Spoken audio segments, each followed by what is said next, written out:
ವಾಗ್ಗೇಯಕಾರರಾದ ಶ್ರೀ ಕನಕದಾಸರ ಪರಿಚಯ. ಇವರ ಕಾಲ ಕ್ರಿಸ್ತಶಕ 1486ರಿಂದ 1580.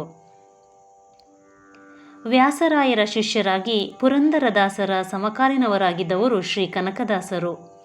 ಆಧ್ಯಾತ್ಮಿಕ ತತ್ವಗಳನ್ನು ಆಡುಭಾಷೆಯಲ್ಲಿ ಒಗಟುಗಳ ರೂಪದಲ್ಲಿಯೂ ಸಾಮಾನ್ಯ ಜನರಿಗೆ ನೀಡಿದವರು. ಭಗವಂತನ ಧ್ಯಾನವನ್ನು ಎಲ್ಲರೂ ಮಾಡಿ ದೈವವನ್ನು ಒಲಿಸಿಕೊಳ್ಳಬಹುದೆಂಬ ವಿಷಯವನ್ನು ಮಾಡಿ ತೋರಿಸಿದವರು, ಹಾಡಿ ಕೇಳಿಸಿದವರು. ಹೀಗೆ ಸಮಾಜ ಸುಧಾರಕರಾಗಿ ಮೇಲು ಕೀಳೆಂಬ ಭಾವವನ್ನು ಮೆಟ್ಟಿ ಭಾವೈಕ್ಯತೆಯನ್ನು 400 ವರ್ಷಗಳ ಹಿಂದೆಯೇ ಸಾಧಿಸಿದವರು ಕನಕದಾಸರು. ಬೀರೇಗೌಡ ಮತ್ತು ಬಚ್ಚಮ್ಮನೆಂಬ ದಂಪತಿಗಳಿಗೆ ಜನಿಸಿದರು. ಇವರ ಸ್ಥಳ ಧಾರವಾಡ ಜಿಲ್ಲೆಯ ಬಾಡ ಎಂಬ ಗ್ರಾಮ. ಕುರುಬರ ಪಂಗಡಕ್ಕೆ ಸೇರಿದವರು. ಇವರು ತಿರುಪತಿಯ ತಿಮ್ಮಪ್ಪನ ವಕ್ರಿನವರಾಗಿದ್ದರಿಂದ ತಿಮ್ಮಪ್ಪನೆಂದೇ ಹೆಸರಿಟ್ಟರು. ತಂದೆಯಂತೆಯೇ ಆ ಗ್ರಾಮದ ನಾಯಕರಾದರು. ಒಮ್ಮೆ ಕಾಗಿನೆಲೆಯಲ್ಲಿದ್ದಾಗ ಇವರಿಗೆ ಅಪಾರವಾಗಿ ಚಿನ್ನದ ನಾಣ್ಯಗಳು ದೊರಕಿದವು.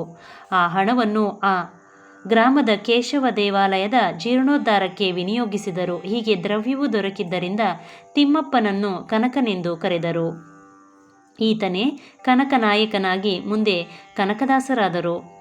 ವ್ಯಾಸರಾಯ ಸ್ವಾಮಿಗಳಿಂದ ದೀಕ್ಷೆಯನ್ನು ಪಡೆದರು. ವಾಗ್ಗೇಯಕಾರರಾಗಿ ಆದಿಕೇಶವ, ಬಾಡಾದಿಕೇಶವ, ನೆಲೆಯಾದಿಕೇಶವನೆಂಬ ಅಂಕಿತದೊಡನೆ ಅನೇಕ ಕೀರ್ತನೆಗಳನ್ನು ರಚಿಸಿದರು. ಇವರು ಕೀರ್ತನೆಗಳು ಕನ್ನಡದಲ್ಲಿವೆ. ಮುಂಡಿಗೆಗಳನ್ನು ರಚಿಸಿದ್ದಾರೆ. ಮುಂಡಿಗೆಗಳು ದ್ವಂದ್ವಾರ್ಥಗಳನ್ನುಳ್ಳ ಕನ್ನಡ ಕೀರ್ತನೆಗಳು. ಉತ್ತಮ ಕಾವ್ಯಗಳನ್ನು ರಚಿಸಿದ್ದಾರೆ. ಹರಿಭಕ್ತಿಸಾರ, ಮೋಹನ ತರಂಗಿಣಿ, ರಾಮಧಾನ್ಯ ಚರಿತೆ, ನಳಚರಿತ್ರೆ ಮುಂತಾದ ಕಾವ್ಯಗಳನ್ನು ಷಟ್ಪದಿಯಲ್ಲಿ ರಚಿಸಿದ್ದಾರೆ.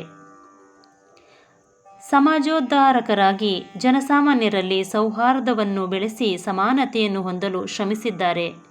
ತಮ್ಮ ಕೀರ್ತನೆಗಳ ಮೂಲಕ ತತ್ವ ಪ್ರಚಾರ ಮಾಡಿ ಎಲ್ಲರನ್ನೂ ಭಗವದ್ಭಕ್ತರಾಗುವಂತೆ ಮಾಡಿ ಲೋಕ ಕಲ್ಯಾಣವೆಸಗಿದ್ದಾರೆ. ಇವರ ಕೀರ್ತನೆಗಳು ಇಂದಿಗೂ ಜನಮನದಲ್ಲಿ ಮೊಳಗುತ್ತಿವೆ.